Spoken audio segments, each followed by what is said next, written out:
Alors, nous voilà au théorème de Gauss. Donc, on s'était quitté avec une question. Hein. Qu'est-ce qui arrive au flux net d'une surface fermée dans un champ électrique? On avait ce dessin-là. On se demandait, est-ce que le flux net est nul? Est-ce qu'il est positif? Est-ce qu'il est négatif?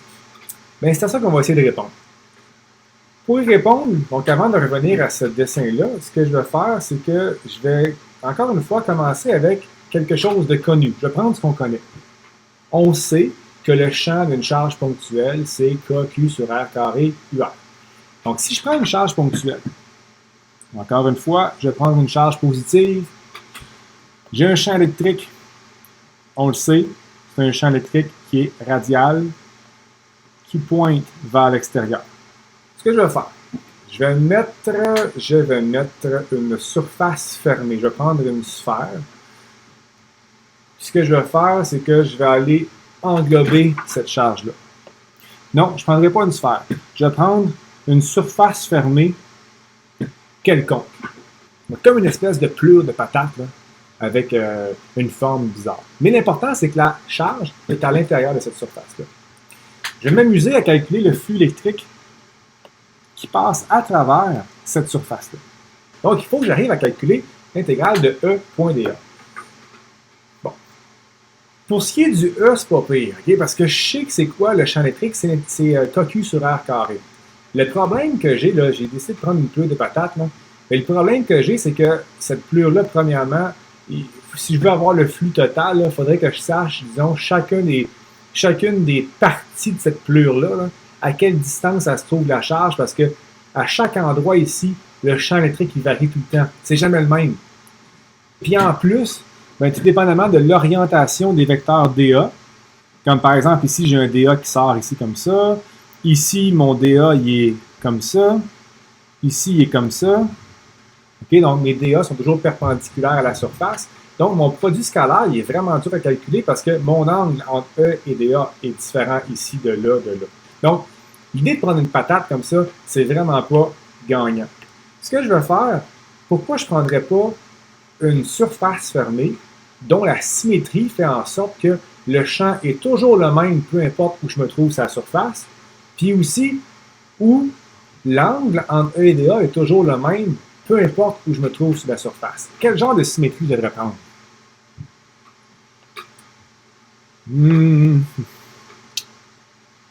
Ouais, peut-être. Ah, une sphère, ça c'est une bonne idée. Bon, j'ai fait le mieux que je pouvais pour le dessin, là, mais tu sais, considérez que c'est une sphère. Là. Donc, la distance entre la charge et le rebord de la sphère est toujours le même. Ça, c'est un gros avantage. Ça veut dire que peu importe l'élément que je vais prendre sur ma surface, là, la valeur du champ électrique est toujours la même. L'autre chose, si je regarde les vecteurs de surface, donc on sait que cette surface-là est composée de plein d'éléments de surface DA. Si j'en prends au hasard, là, mais peu importe lequel que je vais prendre, le vecteur de surface est toujours dans la même direction que le champ électrique. Donc, mon produit scalaire, il devient super facile à calculer. En fait, E.dA égale à EdA. Il n'y a plus de temps. C'est cos de 0 degré. Donc, deux choses. Première des choses, mon E.dA devient EdA. Puis deuxième des choses, vu que je suis toujours à la même distance de la charge, le champ électrique est égal à KQ sur R au carré. La grandeur. R étant la distance, en fait, le rayon de ma sphère. Donc, même si ça va l'air compliqué le calcul du flux, on se rend compte que quand on choisit les bonnes symétries, ben, ça devient super facile. Parce que, premièrement, mon produit scalaire, c'est rendu simplement EdA. Puis je vais avoir ici KQ sur R carré dA. Donc, c'est l'intégrale. L'intégrale de cette expression-là. KQ sur R carré.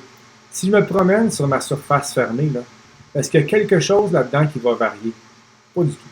C'est Q ici, c'est la charge à l'intérieur. Ça ne change pas. Puis R, c'est le rayon de ma surface. Ah, il me reste juste ça finalement. J'ai réussi à sortir KQ sur R carré. Puis là, ici, ben, dans le fond, ce que j'ai, c'est l'intégrale de dA. Donc, la somme de tous les petits éléments de surface dA. Qu'est-ce que ça fait, ça? C'est quoi que j'ai comme surface? C'est une sphère. Donc, l'intégrale de dA, c'est quoi? C'est l'aire de la sphère. Donc, c'est l'aire d'une sphère. Là, il faut s'en rappeler. C'est 4 pi r carré. Donc, au final, mon flux électrique est égal à K fois 4 pi. Les r carrés se sont simplifiés. Q. K, 4 pi fois Q. Rappelons-nous que K, c'est 1 sur 4 pi epsilon 0. Donc, si je remplace K par 1 sur 4 pi epsilon 0, il me reste quoi? Il me reste Q sur epsilon 0. Oh, wow! Là, je viens de répondre à une question qui est assez fondamentale. J'ai choisi de prendre une surface qui était sphérique. Est-ce que ma réponse aurait été différente si j'avais pris une autre surface, ma table du début, là, pour laquelle je n'étais pas capable de calculer le flux? Est-ce que mon flux aurait été différent? Non. En fait, peu importe la surface que je vais prendre. Par exemple, si je prends cette sphère-là, puis je prends une sphère qui a un rayon plus grand. Alors, la surface est plus grande, je devrais avoir plus de flux, hein, mais en même temps, ce qui arrive, c'est que si je m'éloigne de la charge, mon champ est plus faible. Donc, c'est pour ça ici que, dans cette expression-là, les R s'annulent. Le rayon de la sphère n'a pas d'importance. L'affaire là-dedans, c'est que peu importe la surface fermée que je vais prendre, tant et aussi longtemps que cette surface-là inclut une charge Q, le flux total pour cette surface-là va toujours être Q sur epsilon 0. Et ça, c'est l'essence même du théorème de Gauss. Okay? Une surface fermée dans laquelle il y a des charges, je vais nécessairement avoir un flux électrique à travers cette surface-là. Pour répondre à la question ici, est-ce que mon flux électrique est nul, positif ou négatif?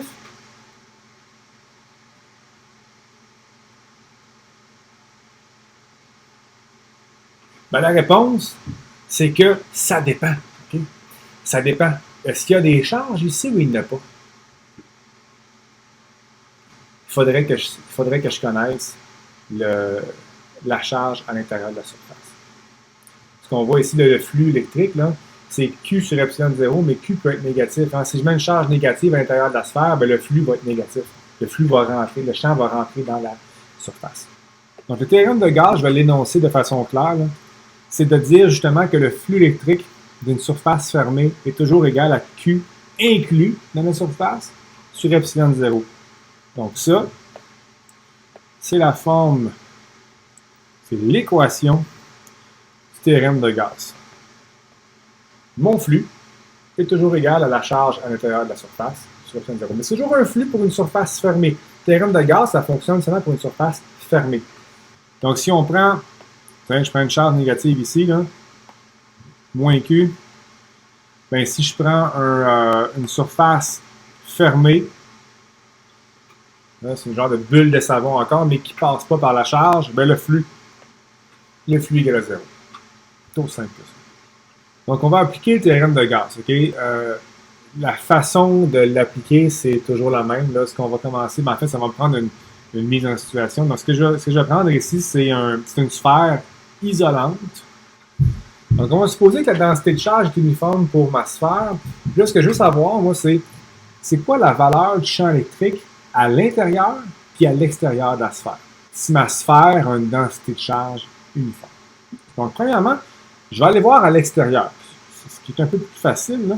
Donc, à l'extérieur, il faut que je me positionne à l'extérieur. Okay? Donc, pour ça, il faut que je me fasse une surface de Gauss, une surface fermée, qui passe par ce point-là. Il faut choisir la bonne surface. Qu'est-ce que je vais choisir comme surface? Je vais choisir une surface qui fait en sorte que mon calcul va être facile à faire. Première des choses, là, cette sphère-là est sphérique. C'est une sphère, c'est sphérique. Le champ électrique d'une sphère, à cause de la symétrie sphérique, le champ doit être radial. Donc, mon champ électrique, un peu comme pour une charge ponctuelle, doit pointer vers l'extérieur. Donc, si je choisis une surface qui passe par le point qui est ici, ça me prend une surface, idéalement, là, une surface pour laquelle la valeur du champ est constante. Donc, je vais avoir une surface qui est toujours à la même distance de ma sphère.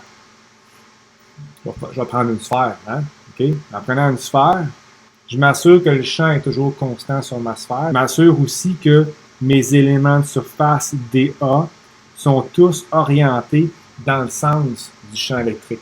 Donc, si je veux appliquer le théorème de Gauss, toujours pareil. L'intégrale de E point dA égale à Q inclus sur epsilon 0. Je dois résoudre chaque côté de cette équation-là. Côté gauche. Allons-y avec le côté gauche. Donc, j'ai fait une surface, j'ai fait la bonne surface. Parce que mon E, il est constant, puis mon produit scalaire, c'est EdA. Parce que j'ai 0 degré entre mes dA et mon E. Donc, finalement, produit scalaire, on l'enlève. On peut sortir le E de l'intégrale. L'intégrale de E dA, ben, en fait, l'intégrale de dA, c'est l'aire de ma surface. C'est une sphère ici. L'aire de la sphère, c'est quoi? C'est K pi R carré. Donc, tout ça, ça c'est le côté gauche. Le côté droit, maintenant, ben, Q inclus, c'est quoi la charge inclue à l'intérieur de ma surface? Ben, c'est la totalité de la charge ici. C'est Q. Hein, on aurait dit, dans le fond, la sphère a une charge Q. Ben, OK, c'est la totalité de la sphère. Donc, c'est Q sur epsilon 0. Aussi simple que ça. Donc, j'en déduis donc que le champ électrique, donc c'est Q sur 4 pi epsilon 0 R carré. Wow! On se rend compte, hein? C'est 1 sur 4 pi epsilon 0, c'est K, donc c'est KQ sur R carré. Finalement, la leçon retirée de ça, j'ai une sphère.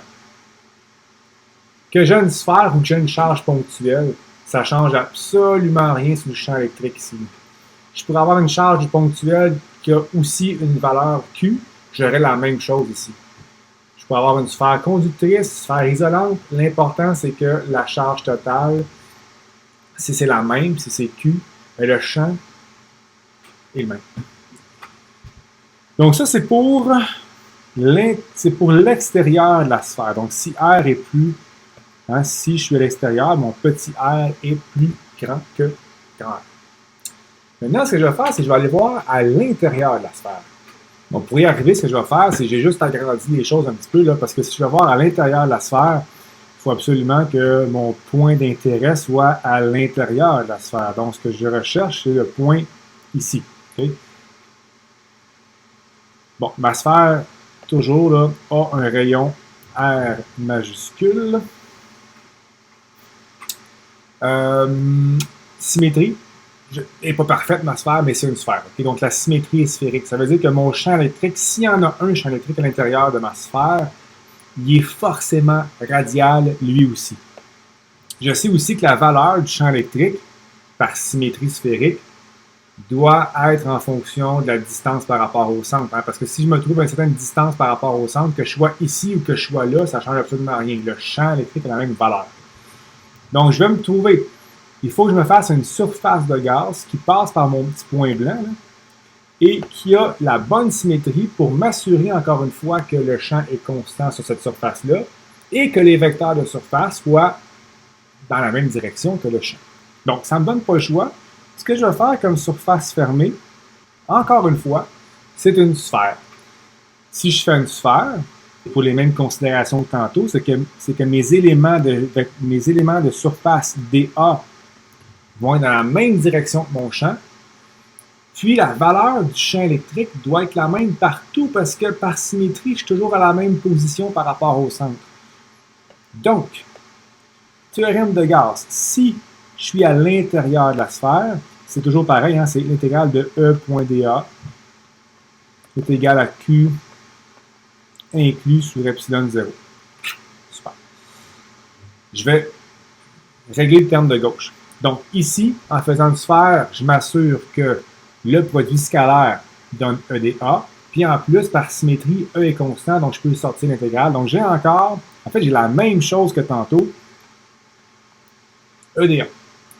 L'intégrale de dA, c'est l'aire de la sphère, la surface de gaz, donc c'est 4 pi r carré. Oh, pour l'instant, hein, qu'est-ce que ça va changer? En fait, la différence va être dans le Q inclus. Parce que la charge qui est incluse ici, c'est pas la totalité de la charge de ma sphère. La charge qui est à l'intérieur de la surface de gaz, là, je vais effacer toutes les charges qui ne m'intéressent pas, okay? Parce que ceux-là ne sont pas à l'intérieur de la surface de gaz, donc je n'ai pas à m'en soucier. Parce que je vais avoir les Q inclus dans la surface de gaz. Comment je calcule ça? Bon, bien, on a vu que c'est un volume.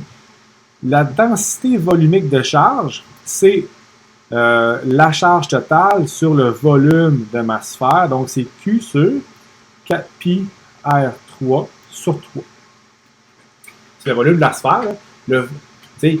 Si je veux avoir la densité de charge, je prends la charge totale de ma sphère, je la divise par le volume total de ma sphère qui est 4 pi R3 sur 3. Cette densité volumique de charge-là est la même tout le temps. Ça veut dire que maintenant, si je prends cette densité-là, je peux l'appliquer au volume qui est à l'intérieur de la surface de gaz. Si je veux avoir la charge qui est inclue ici, qu'est-ce que je fais?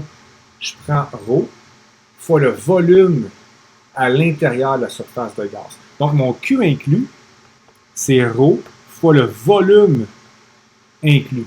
Le volume inclus, ce que c'est le volume qui est inclus à l'intérieur de la surface de gaz. Donc, je vais juste changer mon ρ ici par la définition même là, que je viens de trouver. Donc, mon Q inclus, ça ressemble à ça. Là, j'ai un paquet de simplifications que je peux faire. Donc, je peux simplifier les 3, je peux simplifier les 4 pi. Et ce qui me reste, en fait, c'est Q, qui est la charge totale de ma sphère, fois le ratio R3, petit r, divisé par R majuscule 3. L'équation pour le théorème de gaz, j'en arrive à ça ici. Donc là, ce que je vais faire, c'est aller isoler mon E, parce que ce que je cherche, c'est le E. Bon, j'ai oublié mon petit epsilon 0 ici. Je l'oublie tout le temps, il faut faire attention. Là. Mon Q inclus, c'est QR3 sur R3, mais n'oublions pas que c'est sur epsilon 0. Donc, là, comme simplification, ce que je vais faire, je vais juste enlever, donc j'ai un R3 sur R carré. Voilà. Donc, j'ai mon champ électrique à l'intérieur de ma sphère isolante. Okay. Donc, j'ai mes deux équations. Donc, à l'extérieur, à l'intérieur. Là, ce que je vais faire, je vais relier tout ça. Donc, j'ai mes champs intérieur et extérieur. Donc, ce que je vais faire, c'est tracer un graphique du champ électrique en fonction de R, la distance par rapport au centre de la sphère. Donc, à l'intérieur, j'ai cette équation-là ici, QR sur 4 pi epsilon 0 R3. Donc, on voit qu'en fonction de R, c'est linéaire. La pente correspond à Q sur 4 pi epsilon 0 R3. Donc, je vais avoir de quoi qui augmente de façon linéaire jusqu'à l'endroit qui correspond au rayon de la sphère. À ce moment-là, qu'est-ce que j'ai? Bien, R minuscule, est égal à R majuscule. Donc, ce que je vais avoir comme valeur ici, je peux déterminer la valeur du champ électrique. En fait, je vais trouver Q sur 4 pi epsilon 0 R carré. Ce qui n'est pas pire, c'est que si je prends le champ à l'extérieur puis je remplace R par R majuscule, j'ai la même chose. Donc, il y a une certaine logique là-dedans. Puis à l'extérieur, qu'est-ce que je vais avoir? Je vais avoir un champ électrique qui diminue comme 1 sur R carré. Donc, quelque chose qui ressemble à ça. Okay? En fait, cette équation-là, c'est la même que pour une charge ponctuelle. Si j'avais une charge ponctuelle, ma fonction tendrait vers l'infini. Et là, vu que j'ai une sphère de rayon R, ben voilà. Donc, c'est le profil de champ électrique que je vais avoir pour ma sphère. Donc, le théorème de Gauss, on va l'utiliser aussi. On fera des exemples avec un cylindre, une symétrie plane aussi en classe. Mais le principe est toujours le même. C'est le point de départ, l'intégrale de E point dA égale à Q inclus sur epsilon 0. On trouve la bonne surface de Gauss, la bonne surface qui possède une symétrie telle que le champ est constant à sa surface. Les vecteurs sont alignés ensemble. Fait que finalement, là, si vous faites le théorème de Gauss et que vous avez évalué une intégrale avec une table d'intégration, c'est que vous n'avez pas pris la bonne direction. Parce que normalement, on n'a rien à faire comme intégrale. Tout ce qu'il faut savoir, c'est l'aire d'une sphère, l'aire d'un cylindre, l'aire d'une plaque. En fait, si on connaît ça, on va toujours avoir l'intégrale de dA qui vaut l'intégrale de la surface à chaque fois.